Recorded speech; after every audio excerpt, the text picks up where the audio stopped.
Good morning and welcome to News Desk here on the Joy News channel. We're live around the world on myjoyonline.com and also on DSTV channel 421 as well as GoTV channel 125. Coming up in this edition, Tinguri and Bani residents raise fears of intense water and food crisis after a dam collapsed in the northeast region due to recent flooding. Also, some residents of Pung, Barrier and Michelle Camp demonstrate against the poor state of a major route linking the two communities. We're live on the stretch to gauge the concerns. And also, Ada identified as primary center for child trafficking in Ghana by a human rights NGO. We have details. We also have details of these stories plus business and more, all in this hour. Stay with us for more.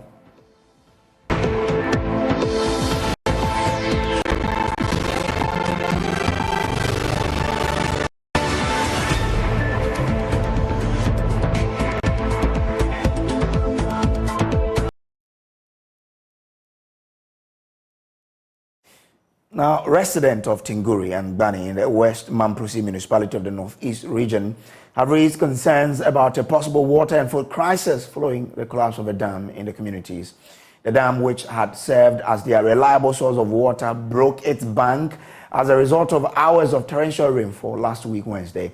The chief of the community says the collapse of the dam is likely to cause water and food shortages and has thus called for its speedy reconstruction. Addressing a delegation led by the Member of Parliament, the community's Assemblyman Bugzua Idrisu blamed the lack of attention by the Municipal Assembly authorities for the collapse of the dam.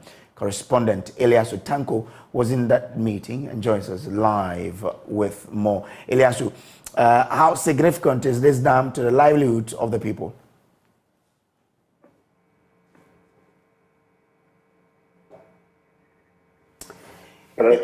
Yeah, I want to find out from you, how significant this dam is to the livelihood of the people in the area. Well, in fact, it's been the only source of water for the people in this particular area, and it's very important, in particular during the dry season. And last year we were in this particular community when they faced some serious water challenges, and it was this dam that they were relying on for consumption and other farming activities. And so they are saying that the collapse of the dam would affect their lives and livelihood in these communities. Mm. Now, how have they been assessing potable water since the dam broke its banks? Well, there are a few water facilities in the community, except that these facilities are not functioning during the dry season, and so in these times, these are the only source of water is the dam. And so for now, they are using the few water facilities that are in the community, but they are raising the concern because they want the dam to be reconstructed, as they say that if it is not constructed, they are likely to face water and food shortages. So repeat this for me. Now that the dam has broken its banks, how are they getting potable water to drink and to cook? Well, like I said, there are some boreholes in this particular community, except that during the dry season, the water level is very difficult to assess. And so these boreholes are not functioning in this particular period. Mm. Now, the people were blaming the municipal assembly or the assembly there for the lack of maintenance of the dam. What has the assembly been doing about this situation as well? Well, according to the assemblyman of the community, they observed some defects around the dam, and on several occasions they have raised the issue with the municipal assembly, including during the meetings of the municipal assembly, but according to the assemblyman, these particular concerns were not addressed. And he believed the reason why the dam collapsed. The municipal assembly also acknowledged that complaints had been filed about this particular dam, but the MC speaking also raised concern about the lack of resources and the limited resources at the assembly as the reason they couldn't fix this particular problem. So yes, the assembly acknowledges that indeed there were concerns that have been filed at the assembly but were not addressed. Now, we knew that because of this situation, they were cut off. How are they crossing from one end to the other? Well, on Thursday, the Deputy Minister for Roads, Stephen Jalula, was in the region with some other members of the Highways Authority. And currently, there are 2 contractors deployed on this particular stretch of the road. For now, they have managed to close the deep gutters and have partially opened traffic. So there are some kind of movement ongoing on this particular stretch. And we understand that they are going to build a temporary bridge, a steel bridge, and so that it can allow commuters to move from one end to another. And they will now prepare to construct the road or to build the bridge in subsequent days to come. So as it is now, how are people able to cross? Do they, try walking through the water, or how do they do it? Well, I'm saying that there are contractors currently on the road, and they have been able to fix a portion of the collapsed bridge, and that has opened the way for people to travel. And so because of the construction ongoing, there have been some space for people to use that particular route. Okay, all right. I'm grateful to you. So that's our man there, Elias Otanko. Now to other stories now. And the Volta Revival Foundation, an NGO that specializes in human rights and combating child trafficking, has identified Adan as a primary center for child trafficking in Ghana. This was made known during a day's workshop organized for stakeholders in the Adan East municipality. The workshop aimed to raise awareness about the escalating child trafficking cases in the area. And Joy News' Elvis Washington provides more details in the following report. Have developed new methods for trafficking children, prompting the need to educate stakeholders about these trends for better vigilance, as explained by the Volta Revival Foundation.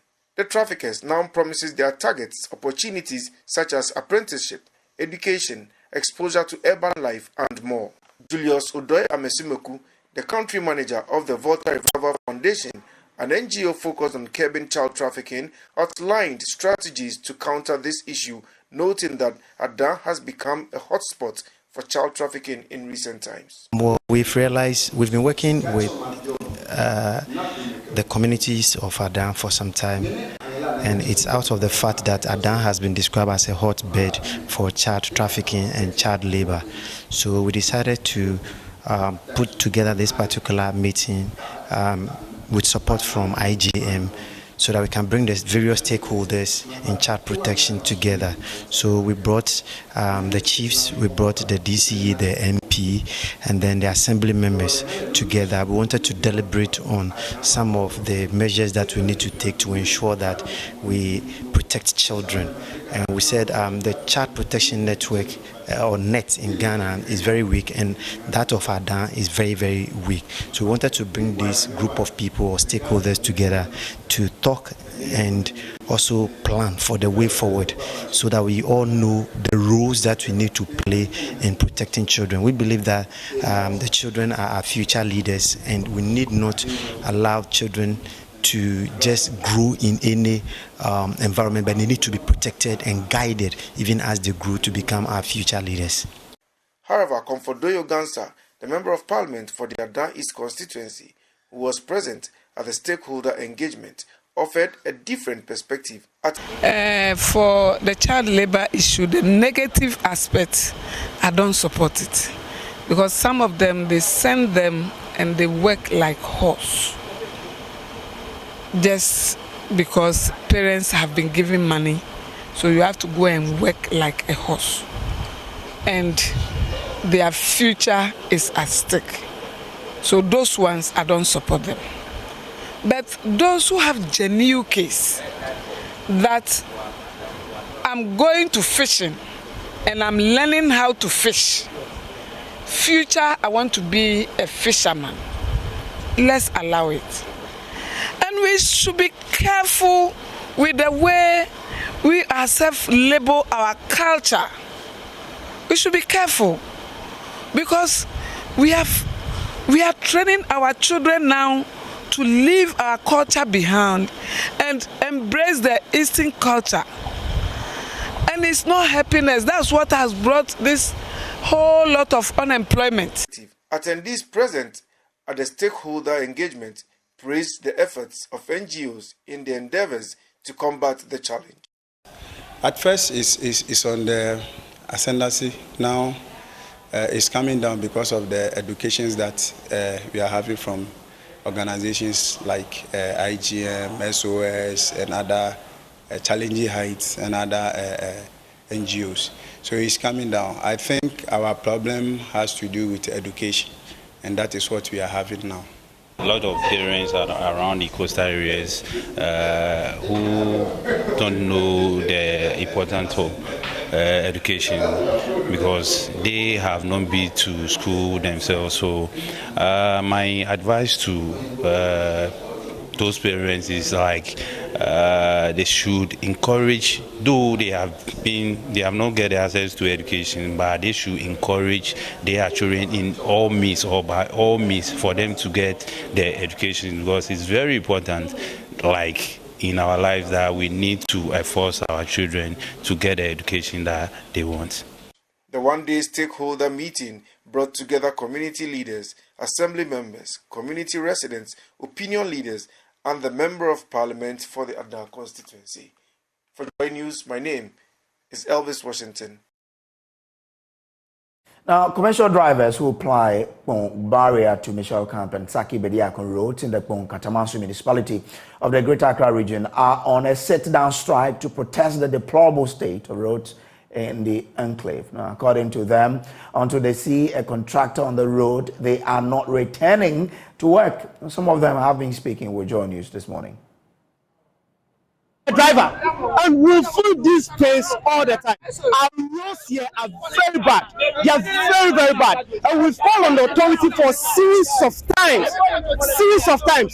All they say is the road has been awarded to a contractor. We can't remember about a year or two.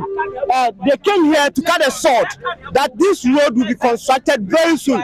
And we don't know when soon is that road going to be constructed, because it's quite over 2 years now. And we still keep on suffering.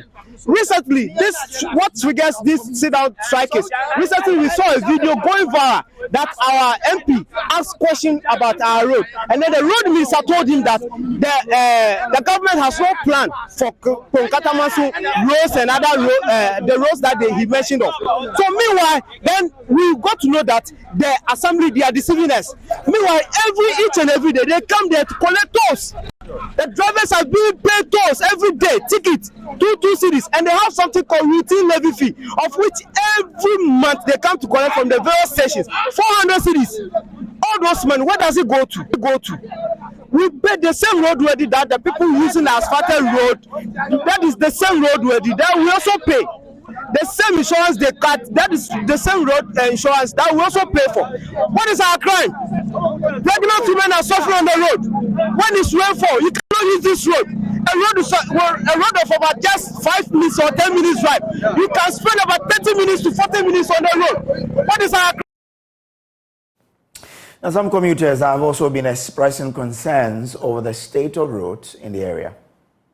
I just came to the roadside about an hour ago, trying to get a cab to work, but it looks as though the road has been blocked due to what you can see. this is what you can see here. The road is in a very, very, very bad shape. As such, the drivers here are on demonstration and do not want any other driver to use the road. That's why we are all stranded here looking for vehicles to travel to our workplaces. It's very disappointed because I'm working with Reconstruction roofing system. I'm staying at home. I have to take car from Barrier to Michelle Camp Gate. And this morning, this is what I've met. And in fact, it's very bad. When you got to from Barrier, what happened?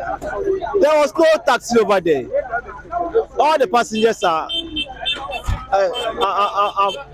I can't even describe it. We are all wondering what is happening. So we have to just start walking. So as you have seen me here, I've walked from Barrier to this very place. Now, the assemblyman for the Mlechakpo electoral area, Isaac Newton Tete, had this to say. Decided to pose a question to the Minister of Roads and Highways concerning this particular road, because that is where I thought we can get concrete information. And so somewhere last week, the Minister came to Parliament and answered questions on this road. And we were not happy, or I'm particularly not happy with the answers that he gave.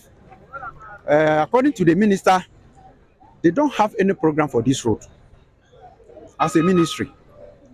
So I quickly called the assembly to inform them what has just happened or what I read in the morning. And the assembly even sent me the document indicating that this road has been awarded. And I had the opportunity to ask a follow-up question to the minister, that this is my checks at the assembly. This is what the assembly is also saying, that they have contracts on this particular road. So if he's also saying that there's nothing on their records, then how are we going to reconcile the two positions? But the minister, the only thing he could say was that as for him, all he knows is that they don't have this particular road on their database to indicate that it has been awarded. To add to this, it's also saying that they can only consider this road in the 2024 budget.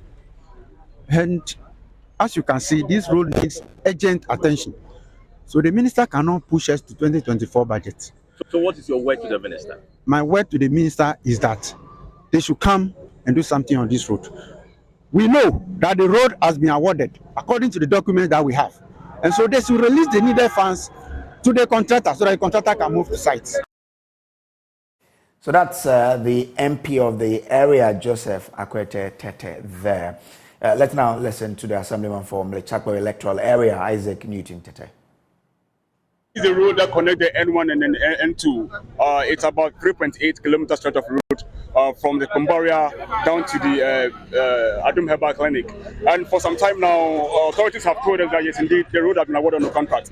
But it appears that the video that emerged on social media some few weeks ago, it appears government has no plan for this road. So it means that leadership have been deceiving the residents all this while. And this is what has angered the residents to stand up now. As I tell you now, we are planning. The next one will be bigger than this one. So it appears that it means that we have to take our destiny into our own hands and ensure that we do our own things. Look, last time I filed a question at the assembly calling on the MP to come and tell us his plans for the roads as a representative of the community in the parliament, and he couldn't come. But then from then I saw that he asked a question at parliament, telling or requesting the road minister to tell us what are their plans, and that's where we got to know that indeed government has no plan on this stretch of road. So the situation has angered the residents. As I speak to you now, many or hundreds of them today walked on their foot to their various workplaces, and it appears that if we are not careful, this will continue for a very long time, because we are really angered with the decision or the comment made by the road minister, and that's why today the drivers are on citizen strike to ensure that they also register their displeasure with the state of the road. My colleague Carlos Caloni is our man on the beat, and he's joining us via phone with more. Carlos, what more can you tell us?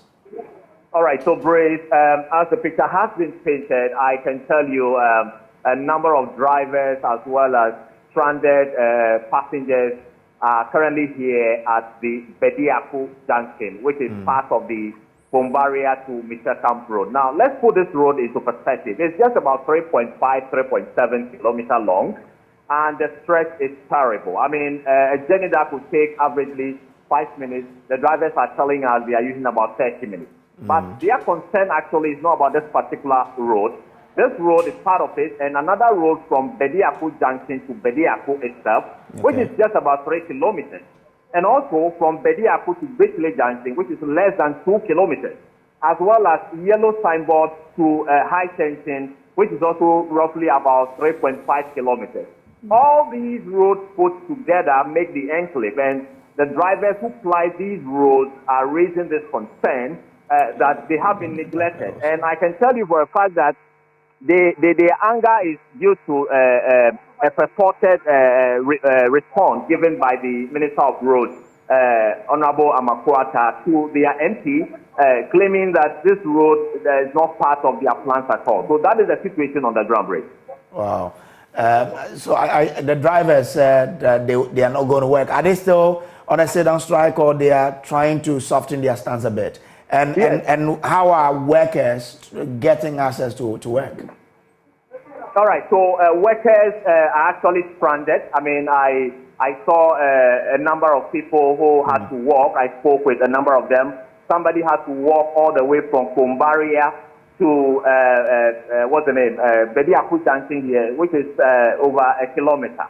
And I saw a pregnant woman with a baby also using that same distance. So the commuters have been affected badly. The drivers themselves are saying that they know that this is actually going to have some impact on their income, but they remain resolute to ensure that they get the attention of government to actually come to this road. And so I have with me here the chairman of the Bombaria taxi. I'm grateful to you, but Carlos, we need to move on to other stories now. Carlos Caloni is our reporter on the beat for us. Now, let's return to our earlier story about the bridge collapse in Northeast region due to the over flooding or the dam there breaking its banks. Yidana Zakari Yakubu is a Savannah Regional Minister, and he joins us live now with more. Grateful to you, Honorable, for joining us here. Now, before we talk about the fears of the people, what's the state of work on the temporary steel bridge being constructed to connect communities that have been cut off? Let me quickly correct this. It's Yidana Zakari. Okay. Yes, I told you what they did was to store which they successfully that the Valley Bridge told you is going to be an engineered project. So, hello, Honorable, kindly reposition yourself a bit for us so we can really follow what you're telling us. Can you hear me? Yes, let's try. Was temporarily that has been fixed. And now,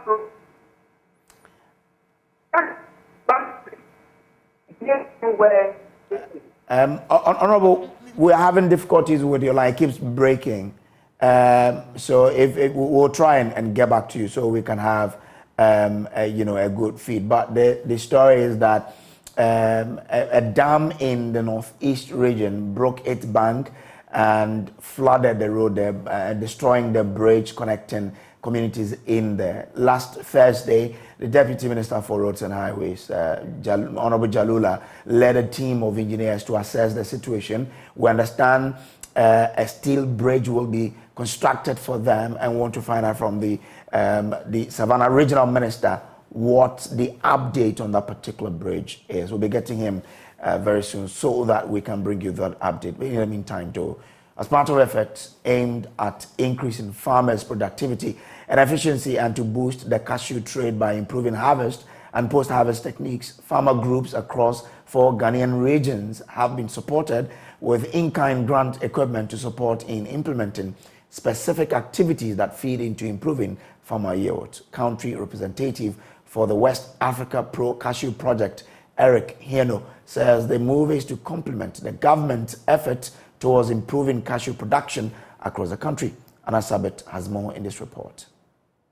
Cashew nut production has increased 4-folds across the continent since the year 2000. In Ghana, a number of social, economic and political circumstances have enabled spectacular expansion of the sector. However, local farmers in the industry are being faced with several challenges. Key amongst them is the unavailability of appropriate equipment and machines to aid the work of these farmers before, during and after harvest. To help address this, the Cultivating New Frontiers in Agriculture is implementing its 5-year USDA West Africa Pro Cashew Development Program in the West African cashew sector. Country representative of the CNFA Pro Cashew Project, Eric Hieno says the project aims at increasing farmers' productivity and efficiency. In complementing the effort of the Ghana government, the United States Department of Agriculture, with the Cultivating New Frontiers in Agriculture and the Pro Cashew Project are supporting the Ghana government to improve cashew production in the country. We all know the state will not be able to do everything on its own, and at least we need to complement the efforts of the state. And so we are trying to increase cashew production and also increase yield and improve quality. As part of the project's implementation strategy, in-kind grants are today being awarded to 4 grantees to support in implementing specific activities that feed into achieving the project's overall goal. We have what we call the in-kind grants, who are given to other partners at in-kind grant support. And these grants, activities or tools are going to be used to complement the activities of the CNFA Pro Cashew project in the country. And so today, this ceremony we are having today is to usher the tools to these grantees and to make it officially and to make everybody aware that these grantees have received these tools and are going to use it to complement the effort of the Pro Cashew project and so also boost cashew production in Ghana. These beneficiaries include CropLife Ghana, Henry 86 Enterprise, Volta Cashew and the Kintampo Cooperative Cashew Farming and Marketing Society Limited. Coordinator for CropLife Ghana, Eric Abuaji, says the grant will help improve the group's production across the area. This in-kind contribution is going to help us achieve our aim in promoting agriculture. So with this equipment, we are still going to give these farmers additional trainings on how to use them and maintain them. And then we are also going to monitor the work that they are going to do to achieve the project objectives. For the chairman of the Kintampo Cooperative Cashew Farming and Marketing Society, Emmanuel Banyu Okra, the items received will help the farmers in the maintenance of their farms, a move, he said, will help improve yield. It will help us a lot. It will go ahead way to help us. For 1,001 other farmers, maintenance of their farms is a problem, especially this season. Cost of getting herbicide and other things like pesticide, spraying and other things. Individually, we can't afford to get this machinery. So this one has come at the right time to elevate that kind of hardships and problem on us. Municipal Chief Executive for Wenchi, Alexander Obuo noted that the Pro Cashew Project has over the years helped in the improvement of cashew production across the municipality.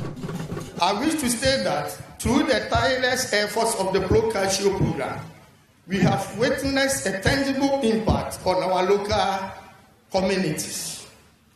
13,320 improved cashew seedlings has been distributed to 333 farmers, indicating the promise of higher yields and improved quality raw cashew nuts. The items donated to this group includes chainsaws, pruners, knapsack sprayers, mist blowers, tricycles, motorbikes, amongst others. Anna Sabit, Joy News, Wenchi.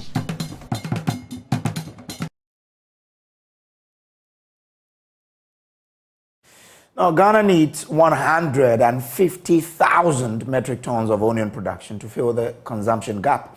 The situation in Niger has become a source of worry to onion traders who are complaining of locked up supplies in Niger. Speaking on the AM show, agronomist at the University of Cape Coast, Dr. Kwajokusi Amwa, says Ghana ought to learn from neighboring countries to fill this gap. Consumption is about 250,000 metric tons, but we are producing only about 150,000. So we need about 100,000 metric tons to fill this gap. Okay. And how do we do that?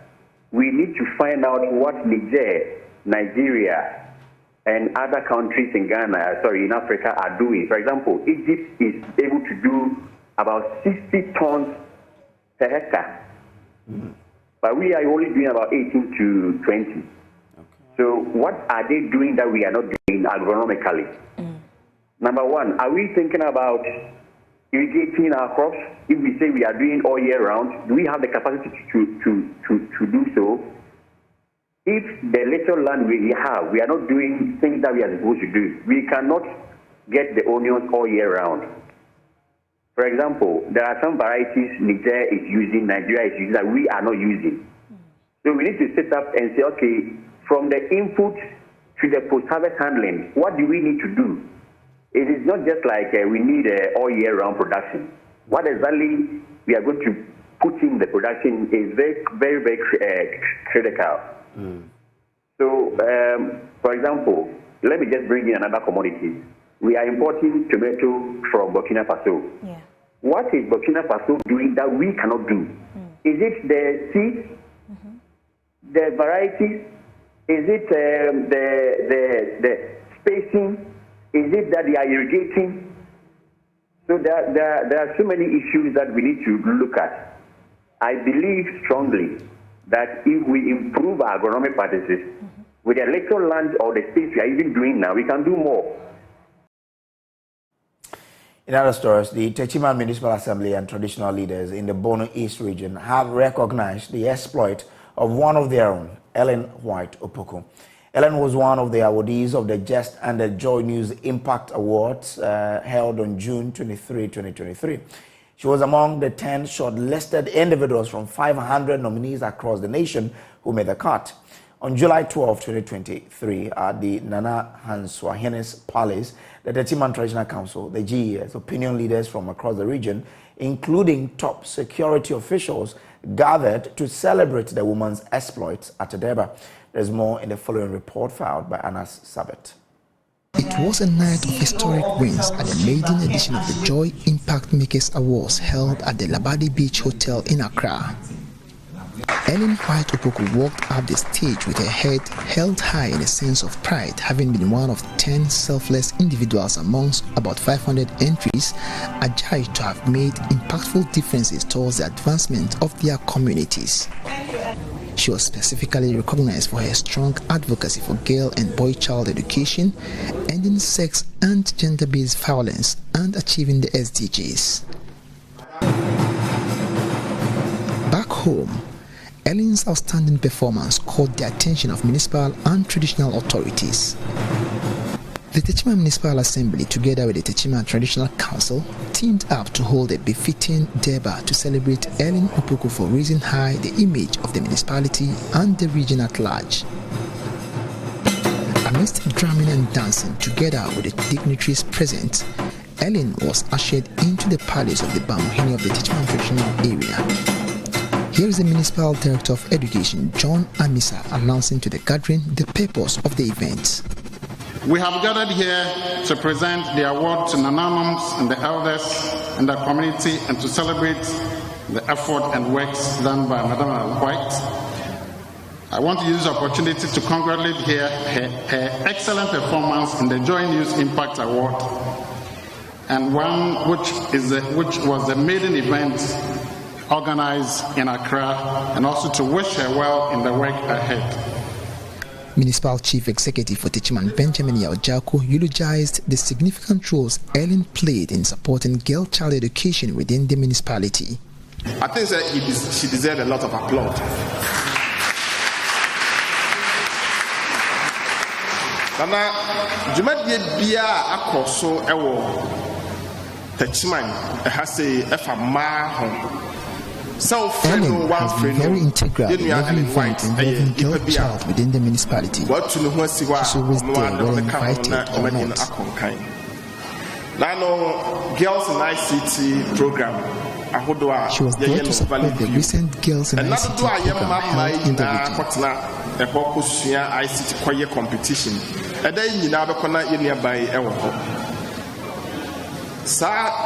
She volunteered also to seek for support to help our girls during the World Hygiene Day to provide sanitary pads to girls in schools.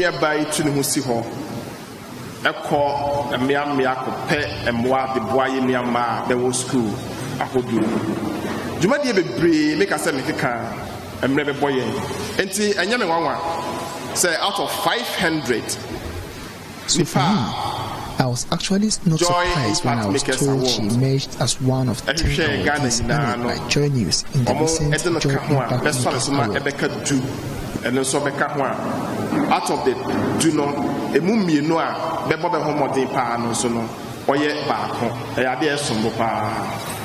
He was however quick to disclose that Mrs. Ellen White Opoku has been chosen as one of a few members of the Assembly to embark on a trip to the United States of America as part of a sister city program with its counterpart from the Alabama state.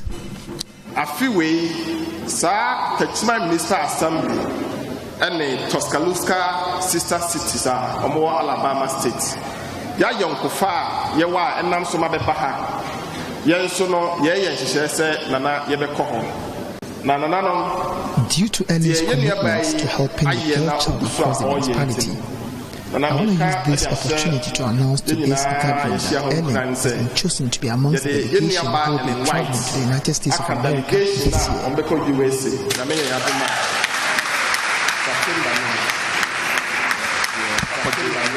Then came the moment where Ellen had to present the coveted award to the Nananum of the Techiman Traditional Council.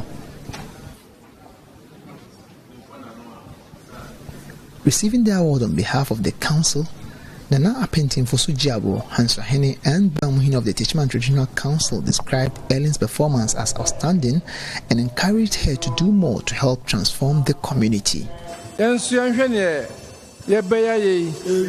Na yehu ne waye no na sebin producer odi a shete chwamana nunyam we bin see that.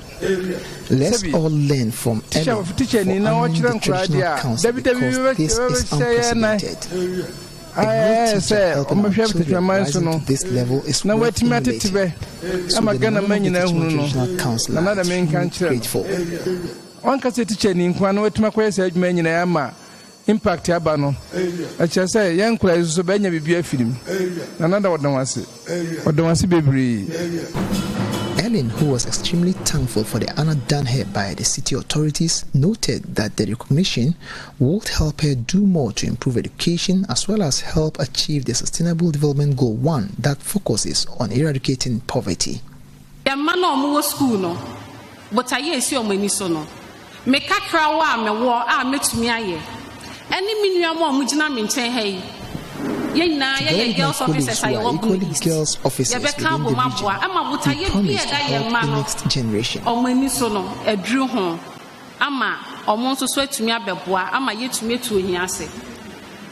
obi a meje SDG goals ni dipa eti me ko bia bia me say SDG goal 1 na damakoma so eradication of poverty.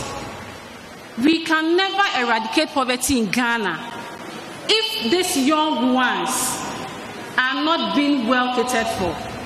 We can never eradicate poverty in Ghana if we don't show love and affection to the needy. We can never eradicate poverty if we don't sacrifice our time. Please. She was, however, quick to disclose that her office is instituting an award scheme for final year junior high school and senior high school girls to recognize and honor outstanding performers.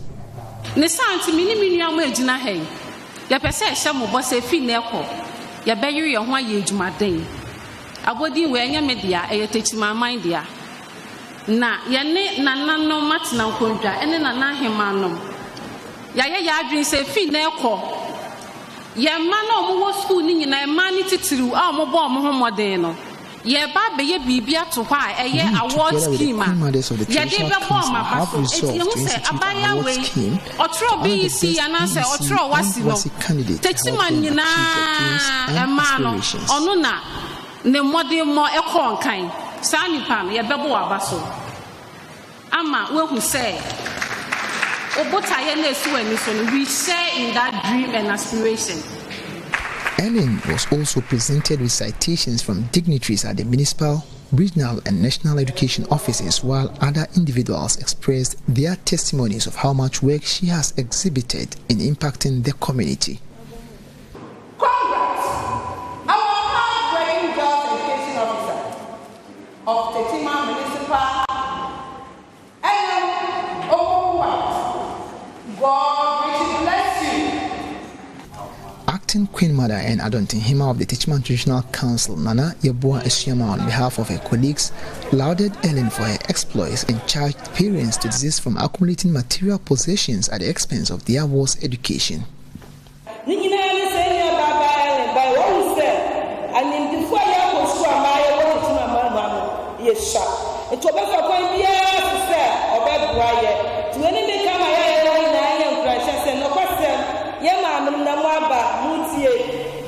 I want to urge our mothers to stay away from accumulating material possessions and use the monies to support our children's education.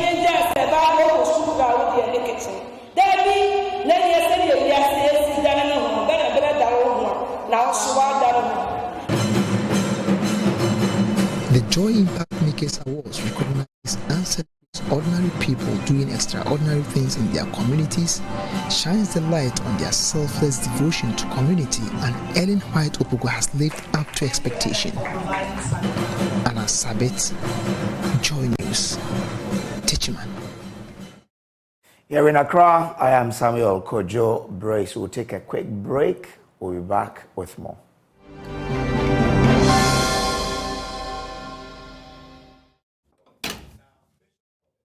As Most Reverend Peter Paul Akenge has stated that society is now plagued with issues of corruption, falsehood, dishonesty, misapplication of funds meant for others, stealing, and indecency.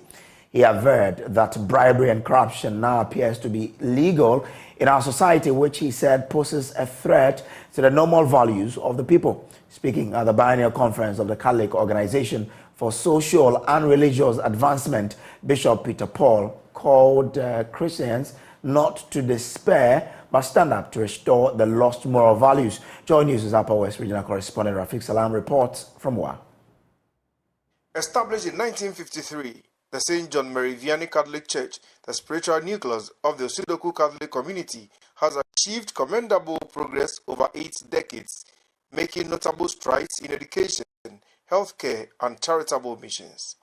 Addressing the congregation during the anniversary, the Auxiliary Bishop of Accra, Most Reverend John Kobina Louise, emphasized the urgent need to rejuvenate the youth's engagement within the church. What is happening is that some people are poaching the youth in senior high schools and in the tertiary schools.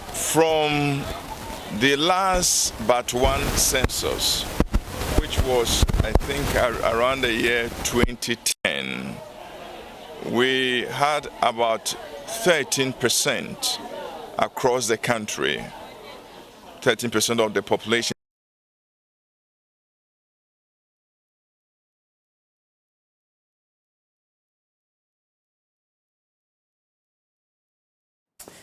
Apologies there for the wrong insert. We'll take a break now. We'll be back with business. Stay with us.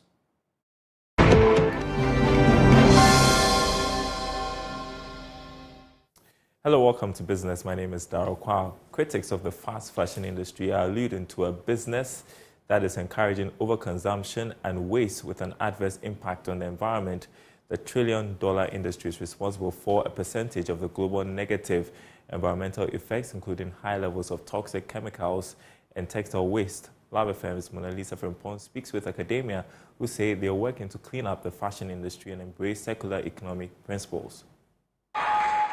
In the last decade, the fashion industry has doubled production, generating massive waste in the process. Less than 1% of waste collected is used to make new clothing. Others end up at landfill sites or get burnt. These trends are not only damaging the environment, they are limiting the opportunities for the fashion industry to succeed in the long term. Lecturer at the Fashion and Textiles Department, KNUST, Eunice Owusu-Enchi, says the industry already misses out on monetary value from clothing being worn less and barely recycled. She was speaking at the 2023 edition of the KNUST Fashion Show in Kumasi. Right from the point of conceptualization, designing the garment and deciding what fabric to use, what to combine it with for the particular purpose that you intended for. It should be able to serve that purpose and have longevity. So that is what I'm looking at. The new crop procedures that are coming out would put into practice or implement in their designing, in their creation, so that we don't see much of fashion landing in the landfill side, people discarding fashion so quickly. And then that will also help us to save money for the consumer, to save the environment when it comes to the materials we are picking from the environment to create fashion. Globally, clothing consumption is predicted to rise by 2030. But there is more fashion designers can do to reduce the carbon fashion footprint. New designs can be made out of them. Eunice Owusu-Enchi wants both fashion students and industry persons to incorporate a timeless style into designs. Even though we say fashion is evolutionary, fashion, it's driven by change, we want to create fashion that is also sustainable. Sustainable in the sense that the design itself lasts, has longevity. You can fall in love with a design for a really long time without discarding it. Secondly, the material that you are choosing to create that particular design or that particular fashion item or article should be one that can last. The decisions you make in the choice of design, the choice of fabrics you choose, the choice of materials you are using to design should all cause the item to last. The responsiveness to timeless fashion designs coupled with textile waste recycling will position the industry as environmentally responsible. For Joy Business, Mona Lisa Frimpong reporting. Now, Anglo Gold Ashanti Obuasi mine has reconstructed the dilapidated portions of the Obuasi-Dunkwa road with concrete pavements. The road project is expected to facilitate efficient transportation for residents and businesses for economic boost. This is part of the company's 10-year socio-economic development plan for host communities. There is more in this report. The reconstructed 1.4-kilometer road leading to the Nshiaso community was worn out for several months, impeding smooth vehicular movement. The road is a major link connecting the Ashanti region from the Obuasi township to the central and western regions. The road refurbishment is part of Anglo Gold Ashanti's commitment to improve critical infrastructure in its host communities. Municipal Chief Executive of Obuasi, Elijah Dansebona, indicated the original state of the road truncated easy access to the township. From these villages to the district capital, it's far. So instead of going to Jakobu or Manse Central, they all come to Obuasi.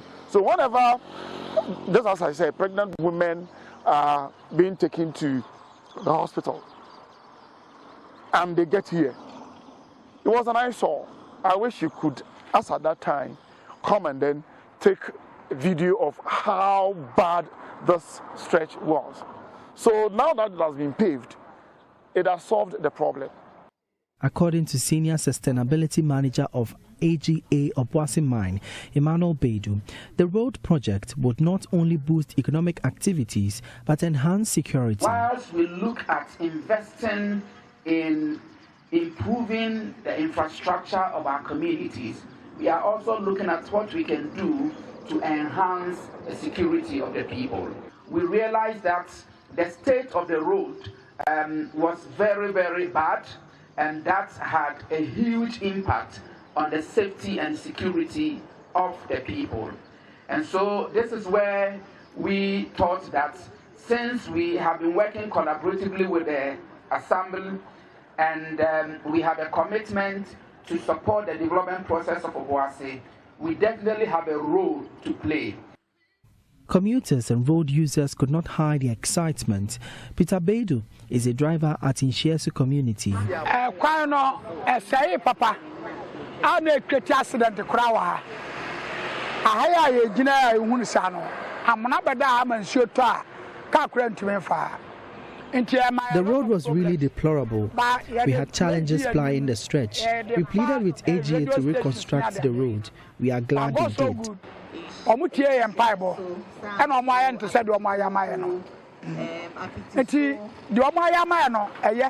So far, no, best more than other roads. For Joy News, my name is Emmanuel Bratsqueco. That's it for this segment. The news returns after the break.